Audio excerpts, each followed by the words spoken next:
नमस्कार दोस्तों, मैं तरुण शर्मा, आपका साथी, आपका हमराह इन विचारों के इस मंथन में उन बातों के साथ आज फिर हाजिर हुआ हूं जो हमारी जिंदगी के अंदर घटती रहती हैं और हमें कई दफ़ा दुविधा में डाल देती हैं, परेशानी में डाल देती हैं और हम सोच में पड़ जाते हैं कि मेरे साथ ही ऐसा क्यों। जब जिंदगी में कठिनाइयां आती हैं, क्योंकि जिंदगी में तो एक फ्लो है, एक बहाव है और ये बह रही है, और इसमें ऐसे समय भी आते हैं जहां हम बहुत प्रसन्न होते हैं और ऐसे समय भी आ जाते हैं जहां हम परेशानी में घिर जाते हैं और हमारा हर कदम गलत पड़ जाता है और फिर मन में ये भाव पैदा होता है कि मेरे साथ ही ऐसा क्यों, हे ईश्वर, मैंने क्या किया। तो आज इसी बात के ऊपर कुछ हम ध्यान करेंगे, कुछ विचार करेंगे कि जब ऐसी परिस्थिति आए तो हम क्या करें। अब जैसा हम सब जानते हैं कि ये एक जिंदगी सफर है। इस सफर के अंदर हम कुछ सीखने आए हैं, कुछ वजन कम करने, कुछ बोझ कम करने आए हैं जो हम पता नहीं कितने समय से, सदियों से उठाकर चल रहे हैं। क्योंकि ऐसा तो आज साइंसदान भी मानते हैं कि मनुष्य कई दफा जन्म लेता है और मरता है और कई ऐसे जिंदगी में ऐसी परिस्थितियां बनती हैं जहां पर हम, क्योंकि जब आदमी टूर पे भी जाता है तो वो जाता है 20 किलो 25 किलो सामान लेकर, और जब वो वापस आता है तो वो सामान बढ़ जाता है। उसके पास जितना वो सामान लेकर गया होता है उससे कहीं ज्यादा सामान वो वापस लेकर आता है। तो इसी तरह से जिंदगी है। इंसान का जो लेकर जन्म के साथ ये चलता है तो बहुत सारी चीजें साथ में वजन के साथ चल रहा होता है और वो वजन इसने कम करना है, कुछ सीखना है, और जिंदगी इंसान को सिखाती है।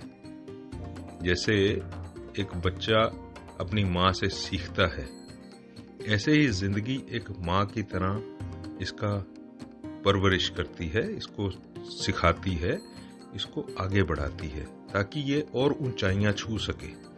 तो इसी तरह से हम ये सोचें, क्योंकि ये देखने का एक नजरिया है। मैं उत्साह विहीन हो जाता हूं, मैं अपने आप को ऐसा जब परेशानियां आती हैं तो घिरा हुआ पाता हूं। और ऐसा बुजुर्गों ने कहा है, जो पुरातन विद्वान हुए हैं, कहते हैं अगर आप कीकर का पेड़ लगाएंगे तो आम नहीं हो सकता। तो इसी तरह से सोचें, क्योंकि ये विश्लेषण करने की जरूरत होती है। अपने जीवन को एक पन्ना पीछे की तरफ पलट कर देखें कि क्या मैंने कोई ऐसा कर्म किया जो जिंदगी मुझे कुछ सिखाने की कोशिश कर रही है। क्या मैंने कहीं प्यार में कमी की? क्या मैंने कहीं किसी के प्रति दुर्भावना अपने मन में पैदा की? क्या मैंने किसी को धोखा दिया? क्या मैंने किसी का नुकसान किया? क्योंकि इन चीजों के ऊपर जिंदगी आधारित होती है। जैसे मैं प्यार करता हूं तो प्यार ही वापस आता है। मैं किसी के साथ नफरत करता हूं तो मुझे नफरत ही मिलती है। मुझे याद है, मेरे गुरु ने काफी समय पहले एक बात मुझे बताई थी। उन्होंने कहा कि सफर करते हुए जिंदगी में वो कहीं स्विट्जरलैंड की तरफ से ऑस्ट्रिया आ रहे थे और एकदम से किसी बस वाले के सामने एक साइकिल वाला आ गया। अब वो एकदम से उसने ब्रेक मारी, बस वाले ने, बस रुकी, नीचे उतरा और साइकिल वाला भी खड़ा था क्योंकि घबरा गया था। अब वो बस वाले ने उतर के उसको गलत अंदाज में, ऊंची आवाज में गालियां देनी शुरू की। अब वो कुछ देर सुनता रहा और फिर अपनी साइकिल पर बैठा और चला गया। और वो बस वाला भी बस में थोड़ी देर बोलता रहा और फिर जाके बैठ गया और चल पड़ा। अब वो माहौल उस वक्त गर्म हुआ पर हासिल क्या हुआ उससे? बिना वजह की परेशानी। अगर वो गलती से साइकिल वाला आगे आ गया और वहां उस मोमेंट पर, उस क्षण वो बस वाला कहता चलो गलती हो गई, क्षमा कर दो, तो वो माहौल इतना खराब ना होता। ऐसे ही मैं सोचूं कि क्या मैंने जिंदगी के अंदर मैं किस तरह से मैंने रिएक्शन दिया, मैंने उस चीज को किस तरह से विश्लेषण किया, हर परिस्थिति को मैं कैसे जांच रहा हूं, कैसे परख रहा हूं, और फिर उसके ऊपर मेरा व्यवहार कैसा है। जब मैं इन चीजों को समझ लेता हूं तो मुझे परेशानी नहीं होती। फिर मेरे मन में ये भाव नहीं आता कि मेरे साथ ही ऐसा क्यों। फिर मन में जो भाव पैदा होता है वो होता है शुक्र है कि इस मौके पर मैं कुछ सीख पाया, अब मुझे और बेहतर बनने की जरूरत है। जैसे किसी इंसान को रोग हो जाए तो डॉक्टर पहले मिनिमम डोज देता है, उसकी दवा की खुराक मिनिमम होती है, कमतर होती है, और अगर वो रोग उस कम दवा से, उस कम ताकत की दवा से काबू नहीं आता तो वो उस दवा की मात्रा को बढ़ा देता है।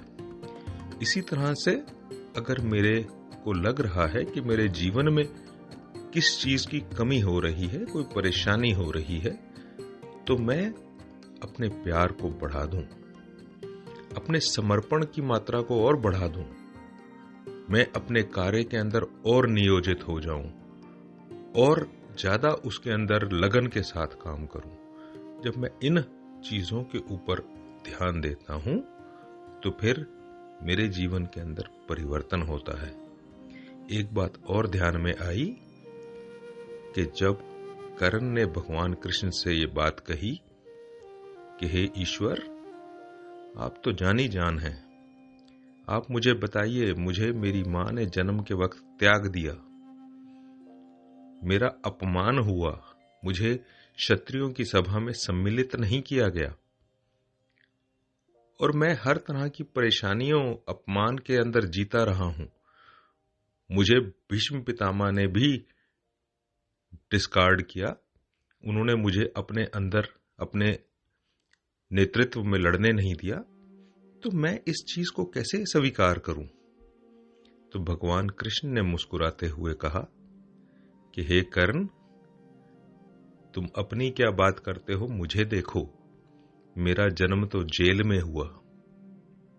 जब मैं एक नवजात बच्चा था, एक छोटा बच्चा था, मुझे मारने की कोशिश की गई, मेरे अपने मामा ने मुझे मारने की कोशिश की, और मुझे अपने साथियों को, अपने सबको बचाने के लिए अपनी जगह जो थी मथुरा में, उसको छोड़कर कहीं दूर जाकर द्वारका नगरी बसानी पड़ी।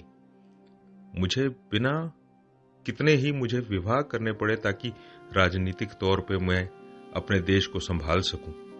चाहे मैंने चाहा कईयों को बचाने के लिए, तो उन्होंने वो बात कही कि देखो परिस्थितियां तो मेरे ऊपर भी आई, मैं तो भगवान था।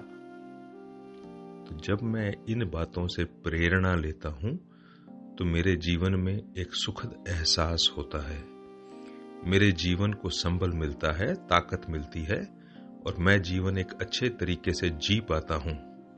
तो दोस्तों, ऐसी आशा करता हूं कि आपके मन के अंदर भी जब ये भाव आए तो कुछ परिवर्तित करें, आप कुछ जीवन को एक नया परिवर्तन की दृष्टि से देखने की कोशिश करें, और फिर आनंदित होकर इस जीवन यात्रा को संपन्न करें। ऐसी मनोकामना के साथ, इस शुभ भावना के साथ मैं आपसे इजाजत लेता हूं, और फिर हम आपसे मुलाकात करेंगे फिर नई कोई विचारधारा के साथ।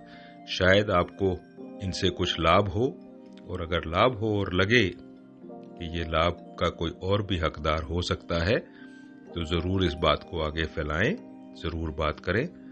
मैं आपका आभारी रहूंगा।